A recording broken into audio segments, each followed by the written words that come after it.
Dear Kuya Poy, ako po si Denden, 31 years old, kasalukuyang nangungupahan sa isang apartment dito sa Maynila kasama ang aking mga katrabaho sa isang bangko. Sa totoo lang, isa lang talaga ang masasabi kong problema sa mga katrabaho ko, Kuya Poy. Paano ba naman? Wala na silang ginawa kundi ang ipilit sa akin na magkaroon na ako ng boyfriend, ng girlfriend. Ang giit kasi nila ay ilang buwan na lang ay mawawala na ang edad ko sa kalendaryo.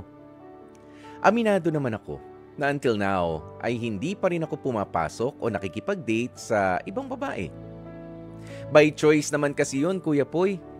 Ang rason ko, kaya hanggang ngayon ay single pa rin ako.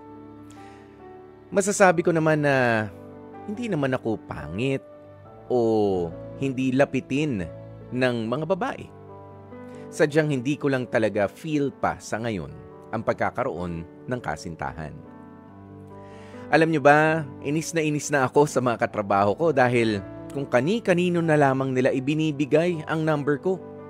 Maski nga ang social media accounts ko ay hindi rin nakatakas sa kanila. Para tuloy ang tingin ko sa mga katrabaho ko ay ibinubugaw na nila ako sa kahit na sino na lamang dyan. Ayoko namang kumprontahin o diretsahin silang lahat dahil magkakasama kami sa inuupahan naming apartment at isa pa, nasa isang kumpanya lang naman kami nagtatrabaho. Mahirap kasi kapag nagkasamaan din kami ng loob, lalo't sobrang liit lang naman ng mundong ginagalawan namin. Ang sa akin lang naman, Kuya Poy, oo, alam ko na may kanya-kanya tayong paraan para maging masaya sa buhay. Pero kasi para sa akin, hindi porket single ka ay malungkot ka na.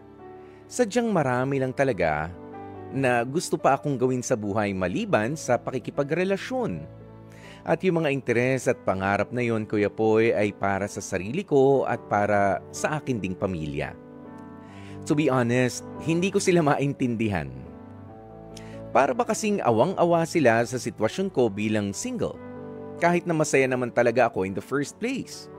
Naiintindihan ko rin ang pagiging concern ng mga kaibigan at katrabaho ko kung sakali man na wala pa rin akong taong nagmamahal sa akin. Posibleng mawalan ng taong mag-aalaga daw sa akin pagdating ng araw. Kaya Kuya Poy, hanggang ngayon ay hindi ko pa rin alam kung papaano ko ba sasabihin sa kanila ang nararamdaman ko ng maayos. Sana po ay matulungan ninyo ako. Maraming salamat at more power pa sa inyong programang Heart to Heart. Hanggang dito na lamang ang liham na aking ipadadala sa inyong lalong gumagandang programa. Lubos na gumagalang, Denden. Kaya po ang liham na ipinadala nitong si Denden, ang pine-pressure na makipag-relasyon na ng kanyang mga kaibigan at mga katrabaho. Alam mo, Denden, ang ganda nitong sinabi ni Luisa. Sabi niya, Dedma. Wag na lang pansinin yung mga nagpe-pressure sa'yo, no, na pumasok na sa isang relationship. After all, ikaw nga ay meron pang pangarap para sa sarili mo, pangarap para sa pamilya mo, may mga gusto ka pang gawin. Bagaman yung iba nga ay papaanong napagsasabay ito. Ay magkakaiba po talaga tayo, no? Ito naman sa mga kaibigan. Unang-una, ang sasabihin ko para sa mga kaibigan, sa mga may kakilala na single at alalang-alala kayo doon sa inyong mga kaibigan na single pa rin, unless sila ay humingi na ng tulong, sige, to the rescue kayo. Humihingi na ng tulong. Uy, tulungan nyo naman ako. Gusto ko ng pakilala nyo naman sa akin yung mga friends ko. Kapag ka nagsabi ng ganun, di sige. Pakilala. Yung mga friends nyo pala. Yung mga friends nyo, pakilala nyo. Pero kapag ka hindi naman, mukhang masayang, genuinely happy naman of being single, wag nyo nang i-pressure. Diba, mas mahirap naman kapag ka nakipagrelasyon ang isang tao na na-pressure lang, tapos sa inyo rin na tatakbo, in the end, dahil sa inaakala ninyo na magiging masaya siya, baka dyan pa masira ang buhay nung tao . 'Diba? Kung totoong mga kaibigan kayo, wag niyong i-pressure. Wag niyong sukatin sa edad, wag niyong sukatin sa "Uy, established ka naman na, kayang-kaya mo na 'yan." No. Hindi natin alam kung ano ang mga plano pa ng mga kakilala natin para sa kanilang sarili, para sa kanilang pamilya. Baka may mga pinag-aaral na kapatid, tinutulungang magulang, 'di ba? May mga babayarin na kailangan pang tapusin at ayaw muna ng distraction katulad ng relationship. I'm not saying na distraction ang pagpasok sa isang relationship, but of course, mahahati ang atensyon mo kapag ka ikaw ay meron ng karelasyon. 'Di ba? Nagre-require na 'yan ng ibang klaseng effort din.